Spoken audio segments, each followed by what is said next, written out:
என்ன பாடல் பாடினாலும் அதில் குறையுள்ளது, அது சரியில்லை என்று கூறி அவர்களை அரசவை விட்டு வெளியே அனுப்பிவிடுவார்.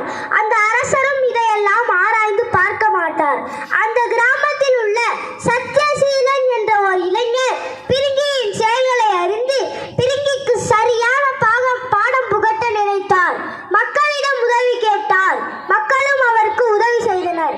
மறுநாள் புலவர் வேடம் அணிந்து சத்யசீலன் அரசவைக்குள் சென்றார். ஏக் தோக் பிரிங்கி, தோக் பிரிங்கி, ஏக் விக்ரமன் என்றார். உடனே பிரிங்கிக்கு ஒன்றுமே புரியவில்லை. தான் மாட்டிக்கொள்ளாமல் இருக்க, அரசரே, இது அருமையாக உள்ளது அரசரே, இந்த கல்வெட்டுக்கேற்ப நாம் பரிசு தர வேண்டும். அது மட்டுமல்லாமல் இந்த கல்வெட்டை நாம் அரசவையின் வாயிலே வைக்க வேண்டும் என்றார். அரசர், சரி பிரிங்கி, எனக்கு ஒரு சந்தேகம், ஏன் உன் பெயர் மட்டும் இதில் அதிகமாக வருகிறது என்றார். உடனே பிரிங்கி தட்டு தடுமாறி, அரசராகிய உங்களால் பிரிங்கியாகிய எனக்கும் பெருமை என்று எழுதியிருக்கிறது என்றார். மறுநாள் சுயவரம் நிகழ்ச்சி நடைபெற்றது. பல நாட்டு அரசர்கள் பங்கேற்றார்கள். அனைத்து நாட்டு அரசர்களும் இந்த கல்வெட்டை பார்த்துவிட்டு சிரித்துக் கொண்டே இருந்தார்கள். விக்ரமன் அரசருக்கு ஒரே கோபம்.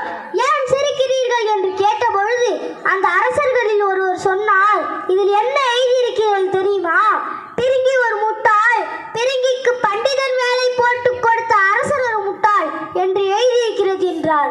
உடனே அரசருக்கு கோபம் வந்து பிரிங்கியை அழைத்து வர சொல்லி பிரிங்கிக்கு 300 சவுக்கடி தண்டனையாக கொடுத்தார். இதிலிருந்து அரசர் நன்கு கற்றறிந்தவர், அனைத்தும் தெரிந்தவர், தான் கற்றதை கூறி அதன்படி நடக்காமல் இருப்பவர். அதை போன்ற மனிதர்களுக்கு திருவள்ளுவர் எழுதிய அதிகாரம் தான் பேதமை. பேதமை 84வது அதிகாரம் 834வது திருக்குறளை பற்றி தான் நான் பேச வந்துள்ளேன். ஓதி உணர்த்தும் பிறர் குறைத்தும் தான் அடங்கா பேதையின் பேதையாரில், தான் கற்றதை உணர்ந்து தான் கற்றவாறே மற்றவர்களுக்கு கற்பித்து அதன்படி தான் நடக்காமல் இருப்பவர்களை அறிவற்றவர்களை விட அறிவில்லாதவர் என்கிறார் திருவள்ளுவர். ஓது என்பதற்கு மெய், மனம், மொழி அடங்கும்